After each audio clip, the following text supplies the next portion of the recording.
دسمبر کا مہینہ ہے اور اس دسمبر میں 16 تاریخ اس پاکستان کی تاریخ کا سیاہ ترین دن 16 دسمبر کو تمام تر کوششوں کے باوجود پاکستان کی افواج نے بھی اس ملک کو بچانے کی ہر ممکن کوشش کی، قربانیاں دیں، اور ان تمام لوگوں نے بھی کہ جو بنگلہ دیش میں اس وقت کے مشرقی پاکستان میں پاکستان کے قیام کے بعد ہندوستان سے ہجرت کر کے اور مشرقی پاکستان میں چلے گئے تھے اور اردو بولنے والے لوگ تھے، جنہیں عرف عام میں ہم آپ بہاری کہہ کر یاد کرتے ہیں۔ انہوں نے پاکستان کی افواج کے ساتھ پاکستان کو بچانے کے لیے بے پناہ قربانیاں دیں اور پوری کوشش کی کہ کسی طرح ان کے بزرگوں کے بنائے ہوئے وطن کو وہ محفوظ رکھ سکیں، اس کو ہم متحد رکھ سکیں۔ میں ہمیشہ اس بحث میں پڑھنے سے گریز کرتا رہا ہوں اور آج بھی اس بحث میں پڑھنا نہیں چاہتا۔ تاریخ کو چاہے کتنا ہی مسخ کیا جائے، چاہے تاریخ کو کتنا ہی عوام سے پوشیدہ رکھا جائے، لیکن حقائق کسی بھی صورت میں عوام تک پہنچ ہی جاتے ہیں۔ آج لوگوں کو حقائق کا علم نہیں ہے، کل ہوگا، اور جو لوگ اس ملک کو دولخت کرنے کی وجہ بنے یا جن کی غلطیوں کی وجہ سے یہ پاکستان دولخت ہوا، وہ لوگ عوام کو گمراہ زیادہ عرصے نہیں کر سکتے، اور اصل مجرموں کو اپنے انجام کو پہنچنا ہی ہوتا ہے۔ اس پاکستان کو 16 تاریخ کو دولخت ہوا، یہ پاکستان، یہ ایک بڑا سانحہ تھا، اور اسی کے ساتھ دوسرا سانحہ یہ ہوا کہ اسی پاکستان کو بچانے کے لیے جنہوں نے اپنا تن من دھن سب کچھ قربان کر دیا اور بدقسمتی سے پاکستان کو بچا نہ سکے، وہ مشرقی پاکستان بنتے کے ساتھ ہی تمام قربانیوں کے باوجود، اس ملک سے بے پناہ محبت کے باوجود، وہ پاکستانی شہریت سے محروم ہو گئے۔ آج 52 سال گزر چکے ہیں۔ یہ شہر، خصوصاً پاکستان کا وہ شہر جو پاکستان بھر کے لوگوں کو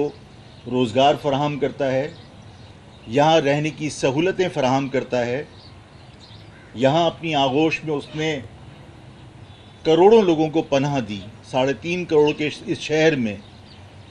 کو تقریباً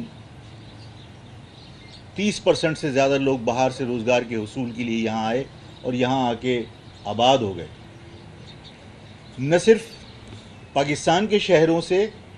بلکہ افغانستان سے آنے والے کئی لاکھ افغانیوں کو اس شہر میں لا کر بسایا گیا۔ لیکن یہ ہماری بدقسمتی ہے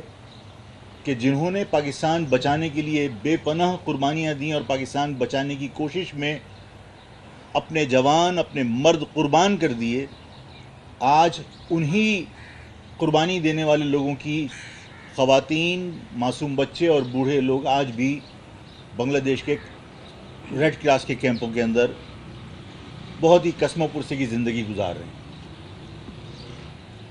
میں آج آپ کے توسط سے یہ مطالبہ کرنا چاہتا ہوں حکومت سے، اور یہ مطالبہ مہاجر قومی موومنٹ کر رہا ہے،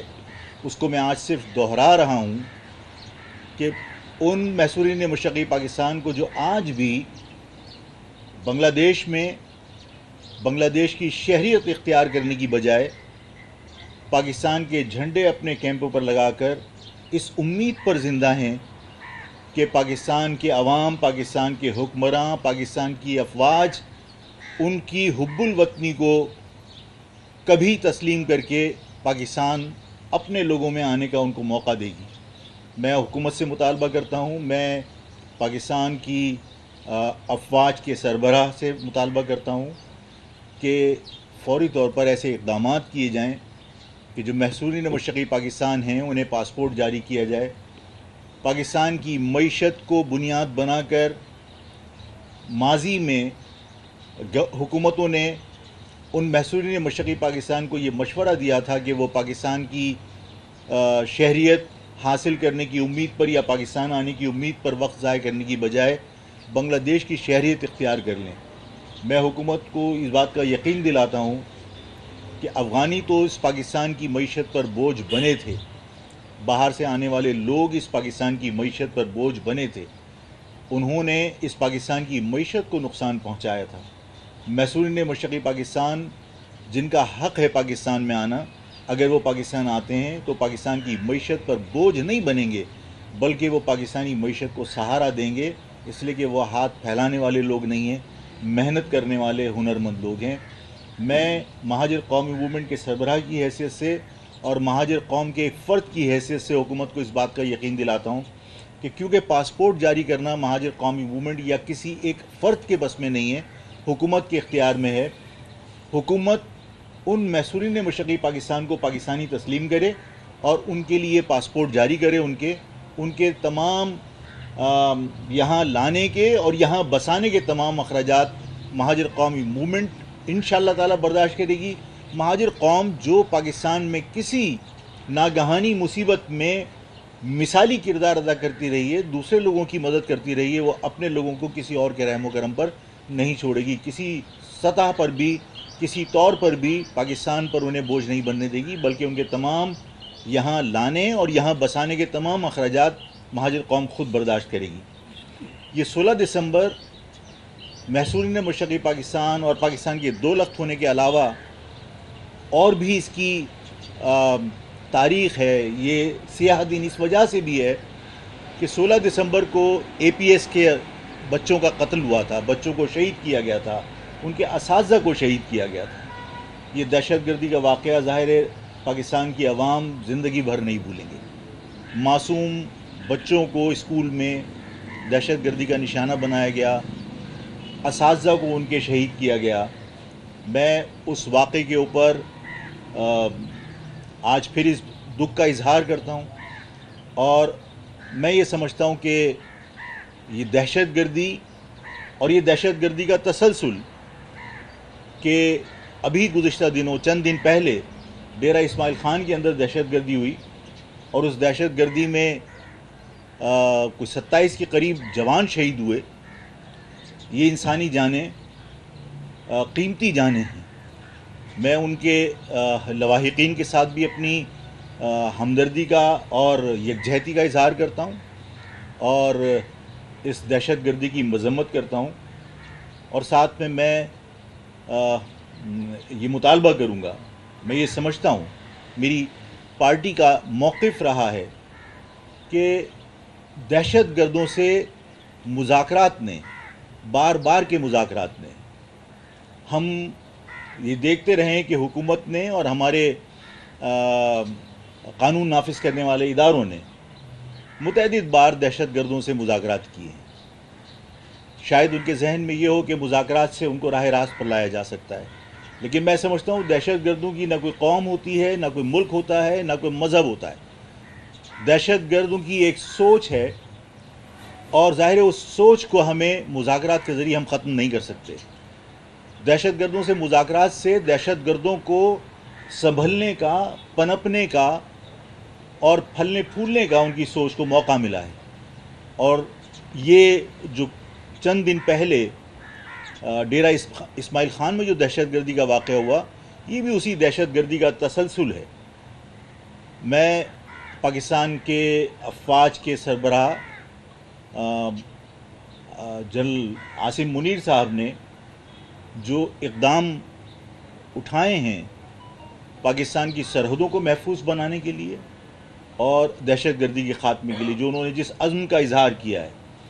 اور جتنا بڑا انہوں نے فیصلہ لیا غیر ملکی تارکین وطن کو ان کے ملکوں میں واپس بھیجنے کا اور اس پاکستان سے ان کو بے دخل کرنے کا، اس فیصلے کے اوپر میں نے پہلے بھی کہا تھا کہ اس فیصلے پر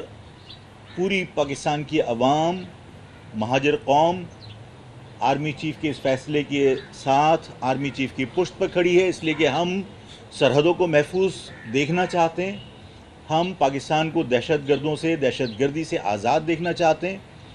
جہاں ہمارے لوگ، ہمارے آنے والی نسلیں محفوظ طریقے سے زندگی بسر کر سکیں۔ محترم صحافی حضرات، 16 دسمبر کے حوالے سے مجھے حکومت سے یہ درخواست کرنی تھی اور میں نے کی کہ محصورین مشرقی پاکستان کو پاسپورٹ جاری کیے جائیں۔ مہاجر قومی موومنٹ ان محصورین مشرقی پاکستان کو واپس لانے اور ان کو بسانے کے تمام اخراجات خود برداشت کرے گی۔ پاکستان کی حکومت پر، پاکستان پر ان کو ہم بوجھ نہیں بننے دیں گے۔ اس کے بعد دوسرا اہم نقطہ یہ ہے کہ اس وقت پاکستان میں ہر جگہ پر الیکشن ڈسکس ہو رہا ہے۔ اب الیکشن میں کہیں تاخیر کی ڈسکس ہو رہی ہے، کہیں وقت پر ہونے کے دعوے کیے جا رہے ہیں۔ مہاجر قومی موومنٹ کا موقف تو یہ ہے کہ الیکشن وقت پر ہی ہونے چاہیے، اور الیکشن وقت پر ہونے کے ساتھ ساتھ اس سے زیادہ ضروری یہ ہے کہ الیکشن شفاف ہونے چاہیے، غیر جانبدار ہونے چاہیے، منصفانہ ہونے چاہیے، اس میں غیر جانبداری برتنی چاہیے، جانبدارانہ رویہ انتظامیہ کا نہیں ہونا چاہیے۔ آج آپ کے توسط سے مجھے یہ بات عوام تک اور حکومت تک پہنچانی ہے، جو میں کئی مرتبہ گوش گزار کر چکا ہوں، اور میں نے الیکشن کمیشن کو بھی خط لکھا ہے کہ مہاجر قومی موومنٹ بھی الیکشن کمیشن کے میں جو پولیٹیکل پارٹی ایکٹ ہے اس کے تحت آئین کے تمام تقاضے پورے کر کے ایک رجسٹرڈ پولیٹیکل پارٹی ہے۔ ہمیں نہیں معلوم کہ ہمیں سیاسی سرگرمیوں سے کیوں روکا جا رہا ہے، ہمیں جلسوں کی پرمیشن کیوں نہیں دی جا رہی۔ میں نے اب تک 6 درخواستیں دی۔ ہم نے جہانگیر روڈ پر اپلیکیشن دی اور عین وقت پر کوئی 12ویں 13ویں دن جو ہمارا پروگرام تھا، ایک رات پہلے ہمیں منع کر دیا گیا کہ آپ اپنا یہ سارا کام ریپ اپ کیجئے، اس لیے کہ آپ کو جلسے کی پرمیشن نہیں دی جا سکتی، منع کر دیا گیا۔ ہم نے دوسری جگہ پرمیشن جہانگیر روڈ کے اوپر مانگی، جمشید روڈ پر جہانگیر کے بعد نہیں دی گئی، نیشنل پارک میں مانگی، نہیں دی گئی، شاہراہ قائدین پہ مانگی، نہیں دی گئی۔ ہم نے ان 4 درخواستوں کے بعد مختلف تاریخوں میں، کہ اگر کوئی تاریخوں کا تصادم ہے، ہم نے پھر 2 اپلیکیشنز دیں۔ ایک 10 تاریخ کی نیشنل پارک کے لیے تھی، اور 17 تاریخ کی جو ابھی کمنگ سنڈے ہے اس کی درخواست تھی ہماری شاہراہ قائدین کی۔ ہم 3 ماہ میں 6 درخواستیں دے چکے ہیں، اور 3 ماہ میں ہم ایک جلسے کی پرمیشن حاصل نہیں کر سکے، جبکہ یہاں اس شہر میں ایک مخصوص جماعت جلسے جلوس آزادی کے ساتھ جہاں چاہے وہ کرتی پھر رہی ہے، اور اسے کوئی روک ٹوک نہیں ہے۔ یہ ہمارے ہاتھ باندھ کے ہمیں سیاسی سرگرمیوں سے روک کر منصفانہ آزادانہ الیکشن کے دعوے، یہ ان سب کی نفی ہے۔ یہ جو کیئر ٹیکر سیٹ اپ ہے، سندھ کے سربراہ جسٹس باقر صاحب، اور مجھے تو یہ بھی یاد آ رہا ہے کہ پاکستان کی تاریخ میں شاید پہلی مرتبہ تھا کہ آئی ایس آئی چیف اور آئی ایس پی آر کے چیف، ان دونوں نے مل کے ایک مشترکہ پریس کانفرنس کی تھی، جو شاید پاکستان کی ہسٹری میں ایسا میں نے پہلی مرتبہ دیکھا۔ اور اس میں آئی ایس آئی چیف نے کہا تھا کہ اب آرمڈ فورسز کا، پاکستان کی افواج کا سیاست سے کوئی سروکار نہیں، کوئی تعلق نہیں ہے۔ اس میں ظاہر ہے کہ اس کا مطلب 2 بھی نکالے جا سکتے ہیں، کہ اس بات کا اقرار یا اس بات کا اعتراف کہ ہاں ماضی میں آرمی کا رول رہا ہے، اور اس بات کا اعلان کہ اب آرمی کا رول نہیں ہے۔ لیکن اس اعلان کے بعد بھی آج ہمیں یہ نظر آ رہا ہے کہ اس شہر میں، اور اس شہر سے ہٹ کے بھی جو ہم نے نواز شریف صاحب کے لیے جو ماحول دیکھا، اور اس وفاق میں جو نواز شریف صاحب کو جس طرح سہولتیں فراہم کی گئیں، جس طرح ان کا ایئرپورٹ کے اوپر بائیو میٹرک کروایا گیا، جس طرح وہ تشریف لائے، جس طرح ان کے بارے میں یہ ماحول بنایا گیا کہ وہ فیوچر کے پرائم منسٹر ہیں، اسی طرح اس شہر کے اندر باقاعدہ یہ اعلانات کیے گئے کہ ہم فلاں کو سیٹیں دے رہے ہیں۔ میں نے پہلے بھی کہا تھا کہ ہمارے مستقبل کے فیصلے بند کمروں میں نہیں ہونے چاہیے، اور اگر یہ تاثر غلط نہیں ہے تو پھر میں یہ کہنے میں حق بجانب ہوں کہ شاید کچھ افراد چاہے وہ کسی بھی عہدے پر فائز ہوں، اس کا مقصد یہ ہے کہ پاکستان کی افواج کے جو دو بہت ذمہ دار لوگوں نے پریس کانفرنس کی تھی، اس پریس کانفرنس میں جو کچھ اعلان کیا گیا تھا، چند افراد ان اعلانات کی نفی کر رہے ہیں، جس سے میری پاکستان کی افواج کا امیج شاید متاثر ہو، لوگوں کی نگاہ میں اس کی غیر جانبداری اور اس کا سیاست میں رول نہ ہونے کا تاثر، اس کی نفی ہو رہی ہے۔ میں آرمی چیف سے بھی مطالبہ کرتا ہوں کہ الیکشن پاکستان میں احتساب کا سب سے مؤثر ذریعہ سمجھتا ہوں، اس لیے کہ عوام جن کے ٹیکسوں پر حکومت کا نظام چلتا ہے، جن کے ٹیکسوں پر پاکستان کا دفاعی نظام چلتا ہے، جن کے ٹیکسوں کی وجہ سے حکومتی مشینری چلتی ہے، ان کا یہ حق بنتا ہے کہ جو لوگ کرپٹ ہیں، جو لوگ اس ملک کے مفاد میں نہیں ہیں، جن لوگوں نے پاکستان کی عوام کے مفادات کا خیال نہیں رکھا، جنہوں نے پاکستان کے مفادات کے اور پاکستان کی عوام کے مفادات کے خلاف کام کیا، وہ اپنے ووٹوں سے انہیں مسترد کریں۔ پاکستان کی افواج کی ذمہ داری یہ ہے کہ وہ کسی طرح بھی فری فیئر ٹرانسپیرنٹ الیکشن کو یقینی بنائے، وہ دھاندلی کو روکے، وہ اس بات کو روکے کہ وڈیرا اپنی اوطاق میں بیٹھ کر نتائج نہیں بنا سکتا، وہ اس بات کو یقینی بنائیں کہ کوئی شہر میں غنڈہ گردی کر کے الیکشن کے نتائج اپنی مرضی سے گھر میں بیٹھ کر حاصل نہیں کر سکتا، وہ بیلٹ باکس میں دھاندلی سے ووٹ نہیں ڈال سکتا۔ فری فیئر ٹرانسپیرنٹ الیکشن ایک بار اگر ہوگا، دہرایا جائے گا، 2 بار ہوگا، 3 بار ہوگا، عوام کا جو اعتماد بری طرح مجروح ہوا اس وجہ سے کہ عوام کے ذہنوں میں یہ پرسپشن مضبوط ہوتا چلا جا رہا ہے کہ چاہے وہ کچھ بھی کر لیں، نتائج کہیں اور بنتے ہیں، جس کی وجہ سے عوام کا انتخابات پہ سے اعتماد اٹھ رہا ہے۔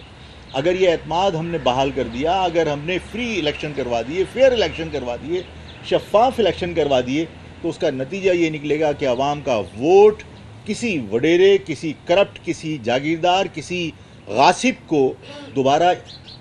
اس انتخاب کے ذریعے کسی طرح اقتدار میں نہیں آنے دے گا۔ سارے اختیارات اپنے ہاتھ میں رکھیں اور انتخابی نتائج بھی بنائیں تو یہ ملک کے لیے نقصان دہ ہوگا۔ دیکھیے، آج 16 دسمبر سقوط ڈھاکہ کا دن ہے۔ میں یہ چاہتا ہوں کہ اس سقوط ڈھاکہ کے اصل حقائق کو ہم بیٹھ کر سمجھنے کی کوشش کریں، اس کو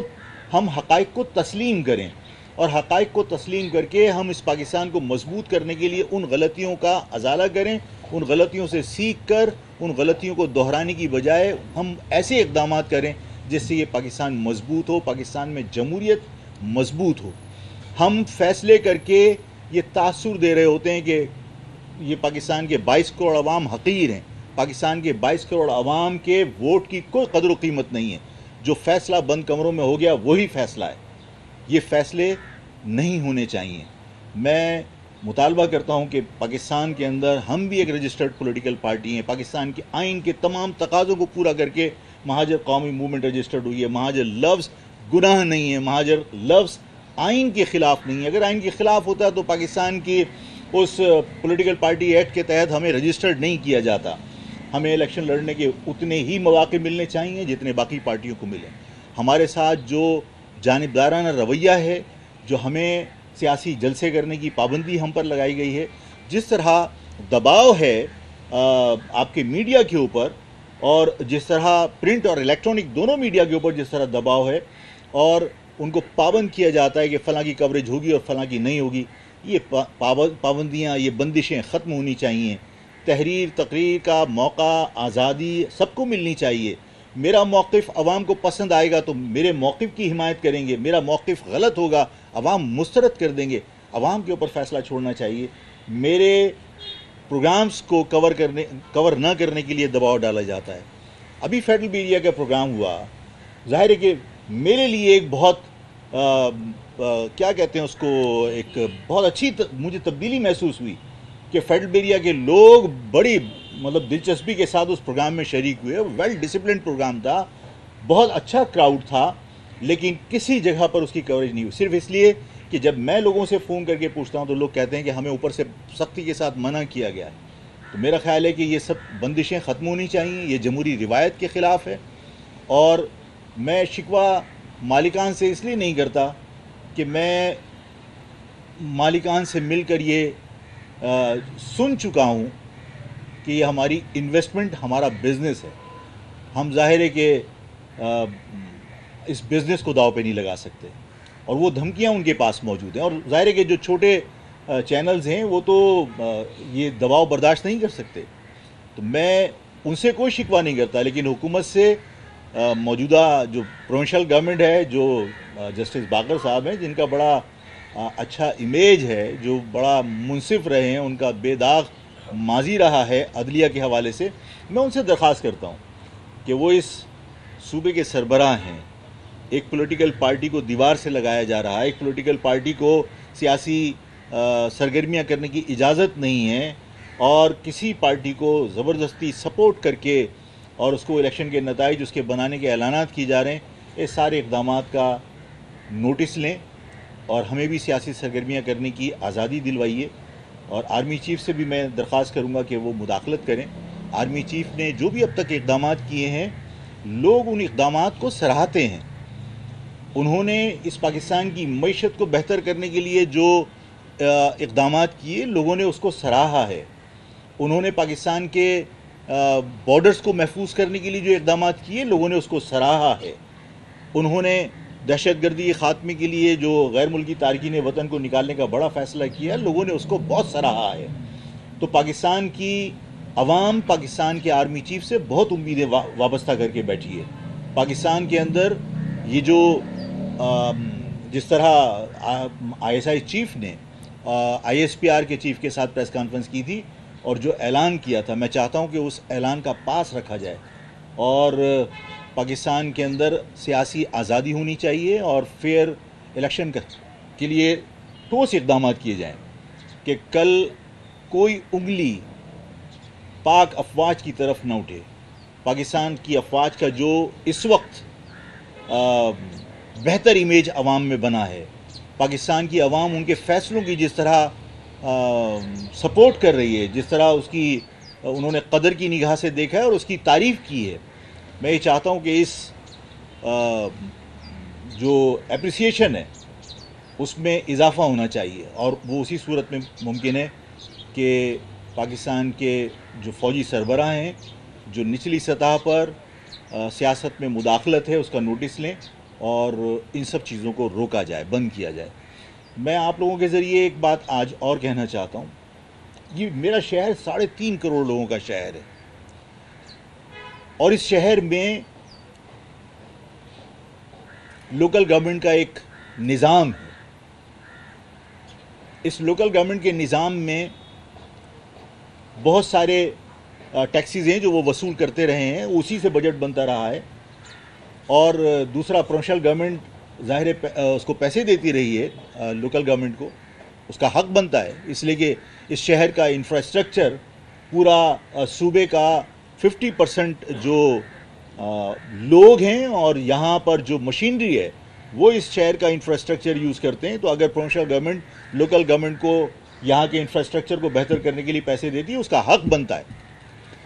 اس کے باوجود عوام پر ٹیکس کا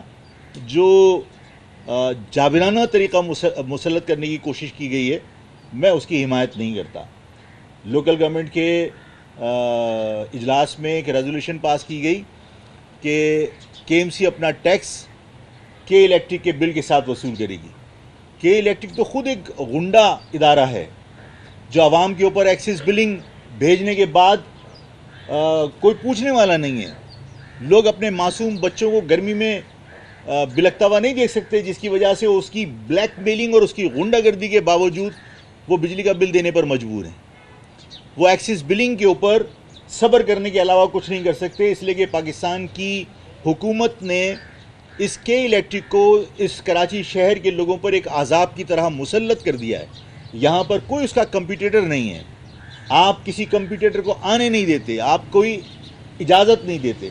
حکومت کا تو فرض یہ بنتا تھا کہ کے الیکٹرک کے ساتھ ساتھ ایک کمپیٹیٹر اس کراچی میں موجود ہوتا. جس طرح آپ کی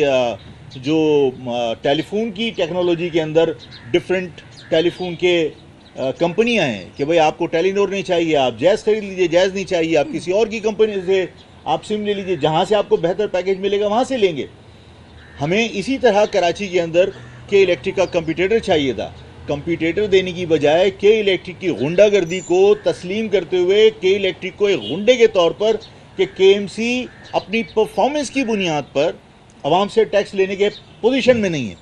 جب آپ علاقے سے کوڑا نہیں اٹھائیں گے, جب آپ علاقے کے اندر کسی انفراسٹرکچر کو بہتر نہیں کریں گے, گٹر ابل رہے ہوں گے, تو لوگ غصے میں آپ کو ٹیکس کیوں دیں گے؟ آپ نے غنڈے کے ذمے یہ ڈیوٹی لگا دی کہ وہ ٹیکس وصول کر کے ہمیں دے, اور وہ غنڈہ اب کے الیکٹرک کا جو بل ہے اس کے ساتھ کے ایم سی کا ٹیکس وصول کرے گا. یہ غنڈہ گردی ایسے ہی ہے جیسے اس شہر میں ایک طویل عرصے سے پی ٹی وی کا ٹیکس ہم دے رہے ہیں. یعنی مسجد میں بھی اگر کے الیکٹرک کا میٹر لگا ہوا ہے تو مسجد کے اندر ٹی وی نہیں ہے, لیکن مسجد کے اندر بھی وہ پی ٹی وی کا ٹیکس دے گا. اور ہمارے کراچی شہر میں 98% لوگ کیبل یوز کرتے ہیں, پی ٹی وی کا چینل نہیں دیکھتے. 98% لوگ کیبل دیکھتے ہیں, اور وہ کیبل والے کو پیسے الگ دے رہے ہوتے ہیں. اس کے بعد پی ٹی وی کا ٹیکس ہم کے الیکٹرک کے بل کے ساتھ دے رہے ہیں. اسی طرح کے ایم سی نے غنڈے کو یہ ذمہ داری دی ہے کہ وہ ہم سے یہ غنڈہ ٹیکس وصول کر کے کے ایم سی کو دے. میں اس کی شدید مذمت کرتا ہوں, اور میں حکومت سے مطالبہ کرتا ہوں کہ اس فیصلے کو واپس کیا جائے, اور کے الیکٹرک کے غنڈے کو استعمال کرنے کی بجائے کے ایم سی ہمارا جو لوکل گورنمنٹ ہے وہ اپنی پرفارمنس کی بنیاد پر عوام کو مطمئن کر کے اس سے ٹیکس وصول کرے. پرفارمنس نہیں ہوگی تو لوگ ٹیکس نہیں دیں گے. میں اس شہر میں مستقل آگ کے جو واقعات ہوئے ہیں, آتش زدگی کے جو واقعات ہوئے ہیں, میں اس پر بھی آپ سے کچھ عرض کرنا چاہتا ہوں. کہ 3.5 کروڑ کے شہر میں جو فائر فائٹنگ سسٹم ہمارے پاس ہے, ایک تو وہ بوسیدہ ہے اور اس کے علاوہ وہ ناکافی ہے. ہم یہ دیکھتے رہے ہیں کہ پروونشل گورنمنٹ بھی دعوے کرتی رہی ہے اس شہر کو بنانے کے, اور وفاق بھی ہم سے محبت کا اظہار کرتا رہا ہے کہ تمہارے ساتھ پروونشل گورنمنٹ نے ہمیشہ زیادتی کی ہے. تو میں پروونشل گورنمنٹ سے کہتا ہوں کہ اگر تمہیں اس شہر سے محبت ہے, میں وفاق سے کہتا ہوں کہ تمہیں اس شہر کے لوگوں سے محبت ہے, اور پورا شہر, پورا پاکستان یہاں پر روزگار کے حصول کے لیے آتا ہے, تو اگر یہاں پر آبادی بڑھی ہے تو وہ یہاں کے مقامی لوگوں کا برتھ ریٹ اتنا نہیں ہے کہ 3.5 کروڑ پہ پہنچ جائے. ظاہر ہے روزگار کے حصول کے لیے پورے پاکستان سے لوگ یہاں آتے ہیں. اگر پورے پاکستان سے لوگ یہاں آتے ہیں تو پاکستان کی گورنمنٹ کی ذمہ داری ہے کہ جو شہر کی آبادی بڑھی ہے اس کے انفراسٹرکچر کو بہتر کرنے کے لیے, یہاں کے سارے انسٹیٹیوشنز کو بہتر کرنے کے لیے وفاق خصوصی گرانٹ فراہم کرے. ہمارے ہاں فائر فائٹنگ سسٹم نہ ہونے کی برابر ہے. کئی حادثات ہو چکے ہیں جس میں انسانی جانیں ضائع ہوئی ہیں. یہاں کا انفراسٹرکچر تباہ ہو چکا ہے. وفاق, کیونکہ پورے پاکستان سے لوگ یہاں روزگار کے حصول کے لیے آ رہے ہیں, اس لیے صرف پروونشل گورنمنٹ کی ذمہ داری نہیں ہے اس کراچی کے انفراسٹرکچر کو بہتر کرنے کی, یہاں کے اداروں کو مستحکم اور منظم کرنے کی. وفاق کو خصوصی طور پر دلچسپی لینی چاہیے, وفاق کو خصوصی طور پر گرانٹ دینی چاہیے تاکہ یہاں فائر فائٹنگ سسٹم کو بہتر کیا جائے. یہاں پہ سندھ بلڈنگ کنٹرول اتھارٹی جو ہمارے ہاں جو احتیاطی تدابیر ہوتی ہیں, جو خطرے کے وقت سیفلی ایگزٹ دی جاتی ہے, اس کو یقینی بنائے تاکہ انسانی جانیں ضائع نہ ہوں. میں ساتھ میں یہ بھی مطالبہ کرتا ہوں کہ جو حادثات ہوئے ہیں ابھی تک آر جے ٹاور والوں کو بھی کوئی معاوضہ نہیں ملا. جو عرشی پلازا کے اوپر حادثہ ہوا بہت بڑا, اس میں بھی کسی متاثرین کو ابھی تک کسی ایک متاثر کو 1 روپیہ نہیں ملا. جو لوگ اس میں جاں بحق ہوئے ہیں انہیں فوری طور پر گورنمنٹ ان کے لواحقین کو مالی امداد کرے. جو لوگ کاروبار سے محروم ہوئے ہیں حکومت انہیں کاروبار کے لیے متبادل جگہ فراہم کرے, آر جے ٹاور کے لوگوں کو بھی, متاثرین کو, اور عرشی پلازا کے متاثرین کو بھی. وہاں پر عرشی میں فلیٹس تھے, وہاں پر لوگ اپنی رہائش گنوا چکے ہیں, لوگ اپنے رشتہ داروں کے یہاں پناہ لینے پر مجبور ہیں. حکومت فوری طور پر ان متاثرین کو متبادل رہائش فراہم کرے اور اس شہر کے انفراسٹرکچر کو بہتر کرنے کے لیے